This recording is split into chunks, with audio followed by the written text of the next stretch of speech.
لیکن سب کچھ پتہ ہونے کے باوجود ہم ان سب چیزوں پر پاؤں رکھ کر آگے گزرتے ہیں اور پھر کہتے ہیں کہ جی کرونا، اور کرونا سے ہم ڈریں گے نہیں، ہم کرونا سے لڑیں گے، ہم کرونا کا یہ کریں گے، ہم کرونا کا وہ کریں گے۔ ان حالت میں، اس اسٹریٹجی میں، اس پالیسی میں تم کرونا کا کچھ نہیں بگاڑ سکتے۔ اگر بگاڑ رہے ہو تو عوام کا سب کچھ بگاڑ رہے ہو۔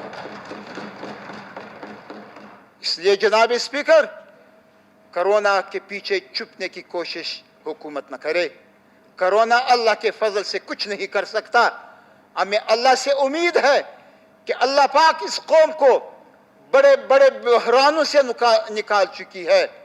کرونا کا بحران معمولی بحران ہے انشاءاللہ۔ کرونا ہمارا کچھ نہیں بگاڑ سکتی۔ حکومتی بینچز، حکومتی اراکین ہوش کے ناخن لیں، صحیح پالیسی بنائیں، اسٹریٹجی بنائیں، بجٹ بنائیں، عوام کے ترقیاتی عمل میں شامل ہونے کے مواقع کو ضائع نہ کرے۔ انشاءاللہ العزیز ہم ترقی کے منازل خوش اسلوبی سے طے کر سکتے ہیں۔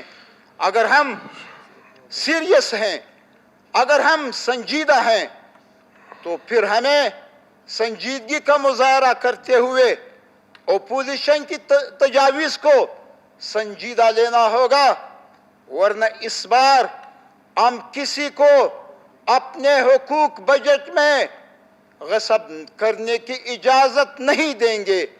اس بار ہم اسمبلی کے فلور پر، اسمبلی سے باہر بھی لڑیں گے، اور ہم اس قوت کو چیلنج کریں گے جو ہماری راہ میں بجٹ کے دوران ہمارے پیس پی پی میں رکاوٹ جو بھی قوت بنے گی، ان کے سامنے ہم ببانگ دہل، ہم طبل جنگ بجا چکے ہیں۔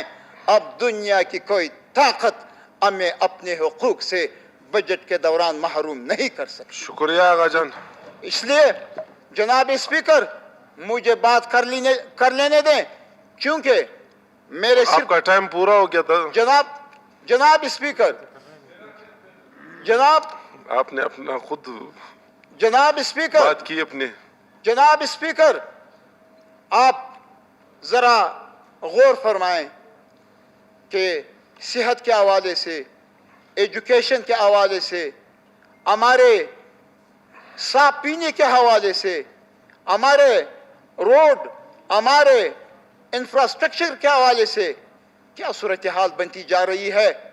ہم کن بحرانوں سے دوچار ہیں، ہم کن مشکلات سے دوچار ہیں۔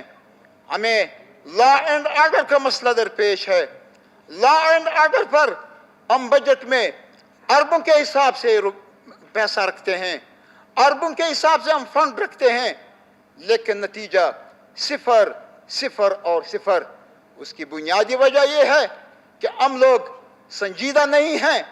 اگر حکومتی بینچز، حکومتی ارکان ان مسائل کو سنجیدگی سے لیں، اگر حکومتی ارکان بجٹ بناتے وقت اپوزیشن کو ان کا اپنا حق جس کا وہ بجا طور پر تقاضا کرتی ہے، جس کا وہ بجا طور پر ڈیمانڈ کرتی ہے، اپوزیشن کے اراکین اپنے جیبوں کے لیے نہیں، اپنے بزنس کے لیے نہیں، بلکہ اپنے حلقوں کے لیے لڑ رہے ہیں، اور ہمیشہ اسمبلی کے فلور پر مہذب انداز میں، مدلل انداز میں آپ کے گڈ شیئر کے سامنے دلیل کی بنیاد پر بات کرتے ہیں۔ تو جب بات دلیل کی بنیاد پر ہوتی ہے تو اس کو سنجیدگی سے اور سیریس انداز میں لینا چاہیے، لیکن اگر بات مدلل بات، مہذب بات، شائستہ انداز میں کی جانے والی بات، اگر اس کو آپ سنجیدگی سے نہیں لیں گے، پھر مسائل پیدا ہوتے رہیں گے، اور مسائل پیدا ہونے کے بعد بڑھتے رہیں گے۔ آغا صاحب آپ کا ٹائم پورا ہو گیا، بس مہربانی کر کے تشریف رکھیں۔ میں بات کو مختصر کرنے کی کوشش کروں گا۔ کوشش نہیں، مختصر کر دیں، کیونکہ بس لیکن کیا کروں نہ، کوشش نہیں، بس کر دیں۔ لیکن کیا کروں، مجھے حالات سن کر، حالات دے کر، اور حکومتی بینچز ان کے کردار کو دے کر، ان کے رویے کو دے کر رونا بھی آ رہا ہے اور ہنسنا بھی آ رہا ہے۔ اب مجھے پتہ نہیں کہ میں روؤں یا ہنسوں. رونے کے بھی اسباب ہیں اور ہنسنے کے بھی اسباب ہیں. اب پتہ نہیں میں رونے کا انتخاب کروں یا ہنسنے کا انتخاب کروں. واللہ عالم بالصواب. جناب اسپیکر آپ اصرار کر رہے ہیں کہ بات کو مختصر کریں لیکن حالات اجازت نہیں دیتے کہ میں بات کو مختصر کروں. پھر مجھے مائک بند کرنا پڑے گا. تو اس لیے جناب اسپیکر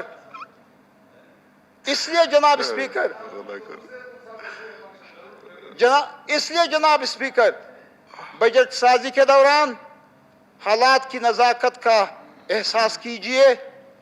جو لوگ آج ثنا زہری، ثنا بلوچ، ملک سکندر صاحب اور ملک نصیر شہوانی، اصغر ترین اور احمد نواز بگٹی اور اکبر صاحب کی زبان میں بہت میٹھے انداز میں، بہت اچھے انداز میں، اس انداز میں بات کر رہے ہیں، خدا نہ کرے کل یہی زبانیں تیر بن کر آپ لوگوں پر برسیں، پھر آپ لوگ نہیں سنبھل سکیں گے، آپ لوگ نہیں بچ سکو گے.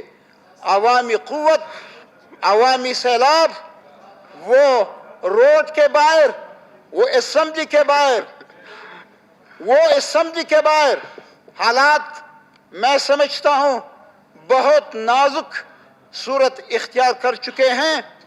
بجٹ میں اگر معمولی سی کوتاہی ہوئی پھر اس کا خمیازہ آپ سب کو حکومتی بینچوں پر بیٹھ کر بھگتنا پڑے گا. شکریہ آغا جان.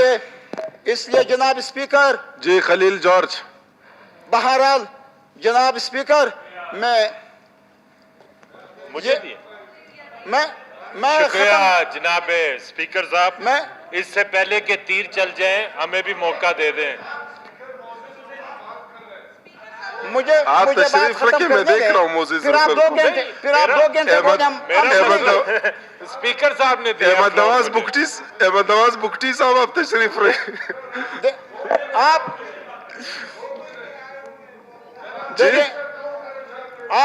آپ مجھے بات ختم کرنے دیں. آپ اسپیکر سے بات کریں نا. جی مجھے آغا صاحب آپ کی بات کمپلیٹ ہو گئی. دیکھیں اس طرح ہوتا نہیں ہے. آپ 4 دفعہ نہ ثنا زہری صاحب اس طرح نہیں. جناب اسپیکر اگر بات ختم نہیں ہوگی تو مسئلے بھی ختم نہیں ہوں گے. آغا صاحب باتیں تو میرے خیال سے اگلے بجٹ تک بھی آپ لوگوں کی ختم نہیں ہوگی کیونکہ اسمبلی کا اپنا ایک ٹائم آتا ہے نا. تو 3 گھنٹے ٹائم ہوتا ہے. ابھی ہمیں تقریباً 3.25 گھنٹے ہو رہے. جناب اسپیکر تقاریر ختم ہو سکتی ہیں. آپ چھوٹی سی معمولی سے ایک رولنگ دے دیں کہ اسپیکر جو معتبر چیئر ہے وہ یہ رولنگ دے دے کہ اپوزیشن کے اراکین جو بول رہے ہیں وہ حق اور سچ ہے، ہم بات کو ختم کر دیتے ہیں. بڑی نوازش. مسٹر خلیل جارج صاحب. Thank you mister speaker.